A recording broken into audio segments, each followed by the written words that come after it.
May mga sandali, isang segundo lang at ang buong buhay mo ay mahuhulog sa kailaliman. Malinaw ko pa rin naaalala ang nakamamatay na hapong iyon. Kakabukas pa lang ng pinto ng bahay, ang mabangong amoy at may kakaibang bagay na pumasok sa ilong ko. Sa loob, ang aking nakababatang kapatid na lalaki, si Glenn, ay nanginginig, ang mga luha ay umaagos sa kanyang mga pisngi.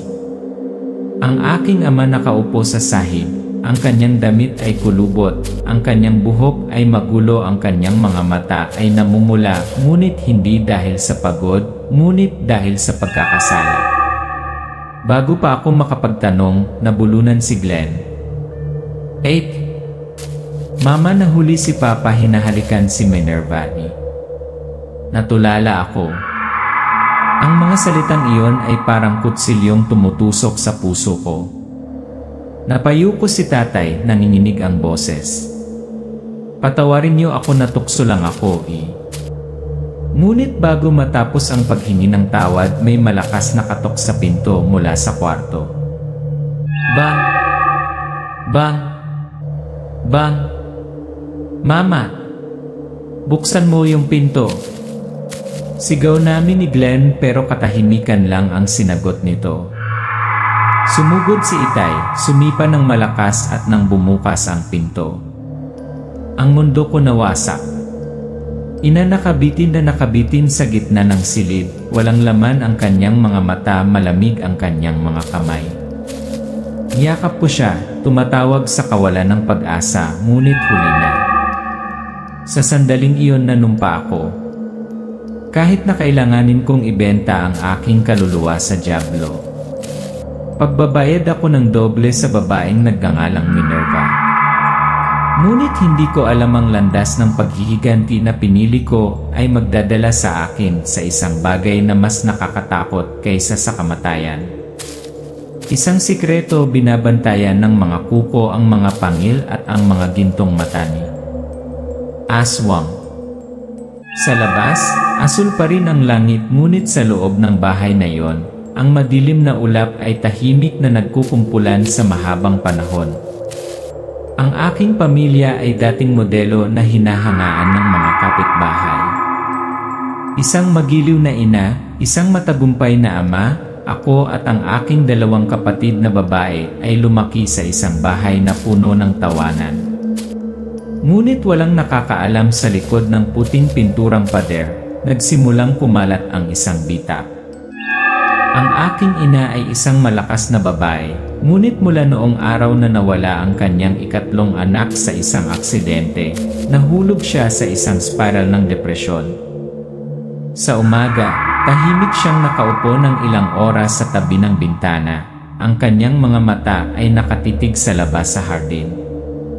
Gabi na, nakarinig pa ako ng hikbi na nagmumula sa kwarto. Iba ang tatay ko, ibinaon niya ang sarili sa trabaho, umuwi mamaya at unti-unting naging panauhin sa sarili niyang bahay. Pagkatapos ay nagsimulang lumitaw ang mga kakaibang palatandaan. Ang kamiseta ay amoy ng kakaibang pabango, ang telepono ay laging nakaharap sa mesa tuwing papasok ang aking ina, malaking halaga ng pera ang biglang nawala ng walang paliwanag. Tanong ng nanay ko, pero ngumiti lang ang tatay ko at sinabing company business. Kami, ang mga bata, ay piniling manahimik, sa paniniwalang lilipas din ang lahat.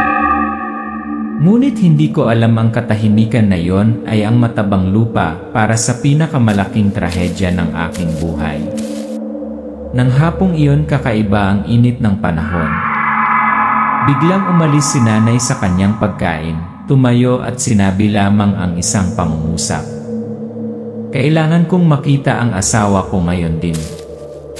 Dumiretso siya sa opisina ni Dad. Nagtataka kaming sumunod ni Kuya Glenn. At doon nasaksihan namin ang isang eksena na walang gustong makitang bata. Si tatay niya yakap at hinahalikan ang isang kakaibang babae. Ito ay walang iba kundi si Minerva, ang kanyang superior. Biglang nawalan ng hangin ang kwarto. Tumayo si nanay, nanginginig ang mga kamay. Binitawan ni Itay si Minerva na utal. Honey, hindi tulad ng iniisip mo eh. Ngunit ang mga mata ni nanay ay nagsasalita para sa kanilang sarili. Malamig. Nasira. Siya ay tumalikod nang hindi nagsasalita ng isa pang salita. Sinubukan kong sundan siya, ngunit sumakay na siya sa kanyang sasakyan at dire-diretsong umuwi. Kararating pa lang namin nang may narinig kaming katok sa pinto ng kwarto. Mama! Buksan mo pinto, sigaw namin ni Glenn. Walang sumagot. Nagmamadaling sumugod si Itay, malakas na humampas. Bang! Bang! Bumukas ang pinto. At gumuho ang mundo ko. Nakabitin si Inay sa gitna ng silid, natatakpan ng kanyang buhok ang kalahati ng kanyang mukha, ang kanyang mga mata ay kalahating nakapikit, malamig. Napasigaw si Glenn, sinugod ko siya, niyugyug siya ng husto, umiyak hanggang sa namamaos ang boses ko. Napaluhod si Itay, hawak ang ulo, paulit-ulit na sinasabi. Patawarin niyo ako eh. Ngunit huli na ang lahat. Nang gabing iyon, mag-isa akong nakatayo sa harap ng salamin. Namumula ang mga mata ko, mahigpit na nakatikom ang mga labi ko. Bulong ko sa sarili ko. Isang mata sa mata, kung ano ang kinuha mo sa akin, doble ang babawin ko. At kaya nagsimula ang plano ko para sa paghihiganti. Ngunit wala akong ideya sa landas na yon. Papasok ako sa isang kadiliman na mas malalim kaysa sa anumang bangungot. Para makaganti, kinailangan kong ibahin ang sarili ko sa isang ganap na kakaibang tao. Pagkatapos ng libing ng aking ina, nagkulong ako ng ilang araw. Hindi para umiyak kundi para magplano. Sinimulan kong baguhin ang bawat maliit na detalye, ang paraan ng pananamit ko, ang paraan ng paglalakad ko, ang paraan ng pagtingin ko sa mga lalaki ng diretsyo sa mata para makita sila. Alam ko kung ano ang ayaw nilang sabihin. Kinaumagahan, sinanay ko ang aking boses sa harap ng salamin, natututong ibaba ang aking tono kung kinakailangan, upang ang bawat pangungusap ay tumatatak sa isipan ng nakikinig. Sa hapon, nagbasa ako ng dose-dosenang mga artikulo at mga dokumento tungkol sa sikolohiya ng mga matagumpay na lalaki, kung paano sila tumugon sa paghanga, kung paano nila pinabayaan ang kanilang pagbabantay kapag naiintindihan nila. Sa gabi, hinanap ko ang lahat ng impormasyon tungkol sa isang pangalan, General Sebastian Arvalo, asawa ni Minerva. Alam kong siya ay isang bayani ng militar, ngayon ay isang mataas na opisyal. Isang mabagsik na lalaki, bihirang ngumiti, ngunit may napansin akong kapintasan. Ang pagpapakasal niya kay Minerva ay walang iba kundi isang power transaction. Walang pag-ibig. Walang init.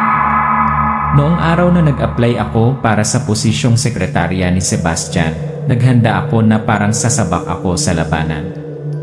Malamig ang lobby ng opisina, puti ang mga fluorescent lights. Ang kanyang dating sekretarya ay tumingin sa akin pataas at pababa, ngumiti ng mahina. Napakahigpit ng general. Maraming tao ang natanggal sa unang round ng mga panayam. Hindi naging madali ang panayam. Hindi ako tinanong ni Sebastian tungkol sa aking mga kasanayan sa pagtatype o sa aking pamamahala sa kalendaryo, tinanong niya. Kung kailangan mong magbigay ng masamang balita sa iyong mga nakatataas, paano mo ito gagawin? Mabagal kong sagot, hindi inaalis ang tingin ko sa kanya. Sasabihin ko ang totoo, ngunit sa paraang pinaniniwalaan ng nakikinig na sila pa rin ang may kontrol. Bahagyang pumulupot ang kanyang mga labi, ang unang tanda ng interes. Ngunit pagkatapos ay dumating ang isang serye ng mga hamon, pagsulat ng isang ulat sa isang maikling panahon, muling pag-aayos ng isang labyrinthine na schedule, at pagdadala ng kape sa kanyang gusto nang walang sinumang nagsasabi sa akin. Nagtagumpay ako sa 3. At nang sabihin ni Sebastian, magsisimula ka sa susunod na Lunes. Alam ko na tapakan ko ang isang paa ko sa teritoryo ng kaaway. Noong mga unang araw, nanatili ako sa aking distansya. Ngunit unti-unti, nagsimula kaming magkaroon ng maikling pag-uusap pagkatapos ng trabaho. Sinabi sa akin ni Sebastian na ilang linggo nang hindi umuwi si Minerva, na ang kanilang kasal ay umiiral lamang sa papel. Nakikinig ako, tumatango paminsan-minsan, paminsan-minsan ay nagtatanong ng tanong na tumatama sa ulo. Nagsimula siyang maniwala sa akin. Kaya't inimbitahan niya ako sa tanghalian, pagkatapos ay hapunan. Ngunit sa gitna ng mga ngiti at kwento, isa pang kutsilyo ang tumusok sa aking puso, gusto ko talaga siya. At hindi iyon bahagi ng plano. Pagkatapos isang gabi nang manatili ako ng huli sa opisina para tapusin ang mga papeles, nakarinig ako ng mabibigat na yabag sa pasilyo. Ito ay mabagal ngunit steady, na parang may sadyang kinakaladkad ang kanilang mga paa sa tiled floor. Pumunta ako sa pinto at tinignan ko, walang tao ang hallway. Nang lumingon ako, may nakita akong anino sa salamin ng conference room. Matangkad, bahagyang nakayuko, bahagyang nanginginig ang mga balikat parang humihinga. Pero nang buksan ko ang pinto at pumasok, walang tao. Sa ibang mga gabi, sa bahay ni Sebastian, narinig ko ang mahinang pagkamot ng mga kuko sa bintana sa ikalawang palapag. Minsan, sa siwang ng pinto ng opisina, nasulyapan ko ang isang mahaba, madilim na anino na dumaan napakabilis. Hindi ako sigurado kung guni-guni ko ito. Sinubukan kong tiyakin ang aking sarili, ako lang ang kinakabahan. Pero sa kaibuturan ko, alam ko, simula pa lang ito.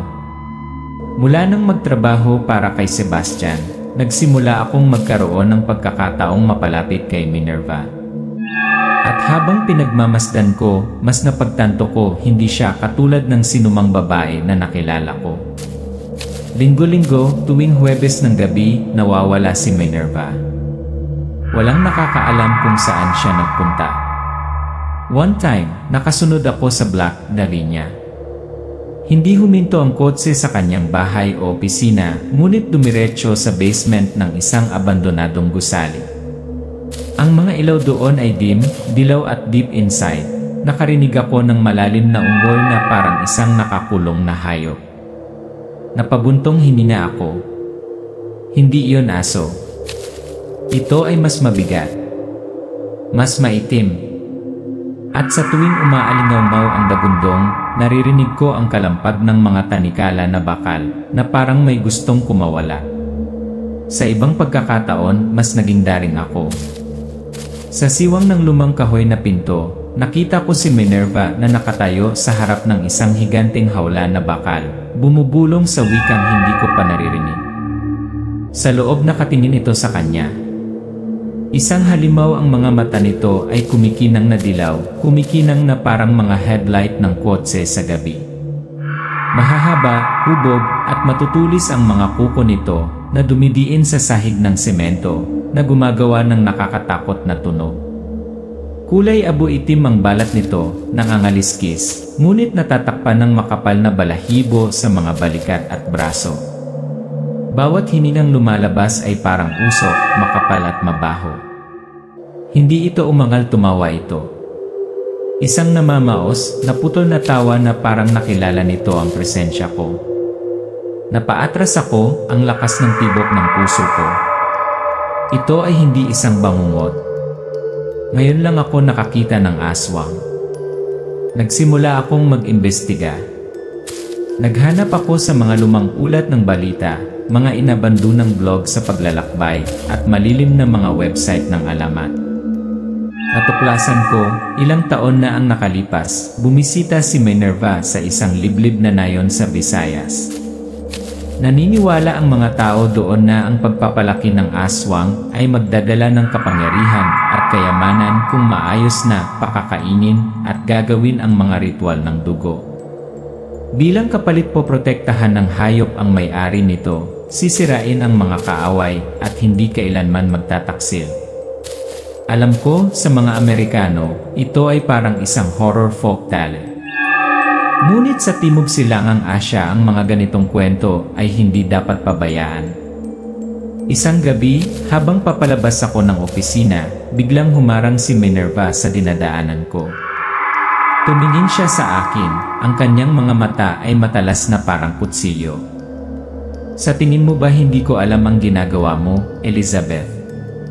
Pagnanakaw sa asawa ko at pangahas na tumingin sa mga bagay na hindi sayo. Sinubukan kong maging cool. Ang iyong asawa ay hindi kailanman naging iyo. Napangiti siya ng mahina. Sa tingin mo pipiliin ka ni Sebastian kapag nalaman niya isa ka lang ahas na pumasok sa bahay ko para maghiganti? Sa tingin mo papakawalan kita? Lumapit si Minerva, ang hinina niya sa tenga ko, malamig na parang yelo. Kung muli kang lalapit dito, hahayaan kong kainin ka nitong buhay at lalamunin ka ng pira-piraso. Sa pagtalikod niya, napagtanto kong nanginginig ang aking mga kamay nang hindi mapigilan. Naabot ko na ang limitasyon at ngayon, nagbago na ang mga patakaran ng laro. Kami, ako, Sebastian, Glenn, at Ditas, ang katulong, ay nakaupo sa palibot ng mesa sa kusina. Ang dilaw na ilaw ay kumukutitak, nagmamap sa bawat sulok ng basement. Sa mesa, isang bote ng alak na puno ng adobo na bawang, isang bag ng magaspang na asin, at ilang makintab na pilak na punyan. Hinawakan ni Glenn ang lumang krus ng kanyang ina, ang kanyang mga mata ay nagliliyab sa determinasyon. Ikinuwento ni Ditas. Ang aswang ay mahina lamang sa asin, bawang, at apoy. Ngunit salakayin ang puso nito, sa sandaling magbago ito. Ang plano ay simple ngunit kung ito ay maisakatuparan ay ibang usapin. Bumaba kami sa basement ng hating gabi. Ang flashlight ay tumawid sa inaamag na mga dingding. Umalingaw-ngaw ang tunog ng pagpatak ng tubig. Tapos yung paghinga. Mabigat. Paos. Tinamaan ng liwanag ang mga gintong mata sa dilim. Ang aswang ay umuungal, kumukurap-kurap at lumulutang. Nagkaroon lang ako ng oras para umatras habang napunit ang mga kuko nito sa pader sa mismong kinatatayuan ko. Nagpaputok si Sebastian, ang pilak na bala ay tumagos sa balikat ng halimaw, ngunit hindi ito bumagal. Ang liwanag ay patuloy na kumikislap, ang anino ng halimaw ay tila dumami sa maraming iba't ibang mga hugis. Isang nakakatusok na tunog ang umalingaw-ngaw, parang metal na nakikiskis sa salamin, na may halong sigaw ni Glenn habang ito ay sumusugod patungo sa aking kapatid. Sa sandaling iyon, nakita ko ang imahe ng aking ina na nakasabit sa kwarto.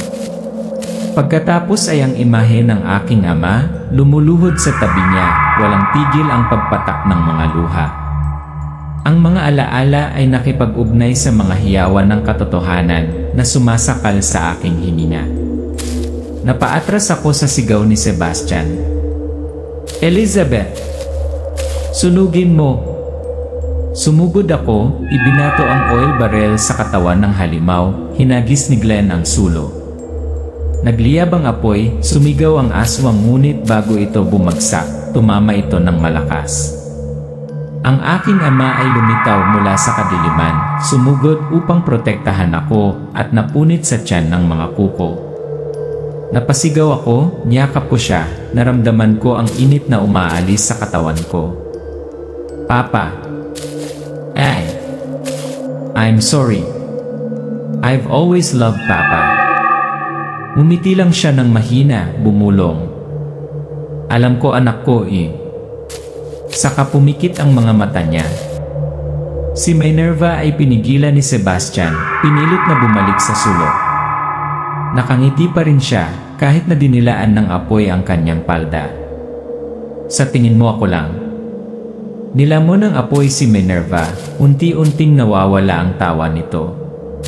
Tahimik ang cellar, tanging ang amoy ng nasusunog at ang malamig na kahalumigmigan ang natitira.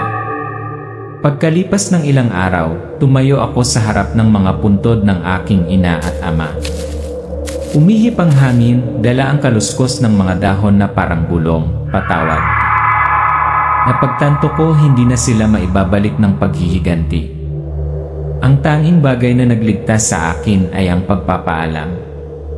Umalis ako sa lungsod na may dalang mahabang peklat sa aking braso at isang mahalagang aral. Kapag ang puso mo ay nilamon ng kadiliman, hindi mo namamalayan na naging bahagi ka na nito.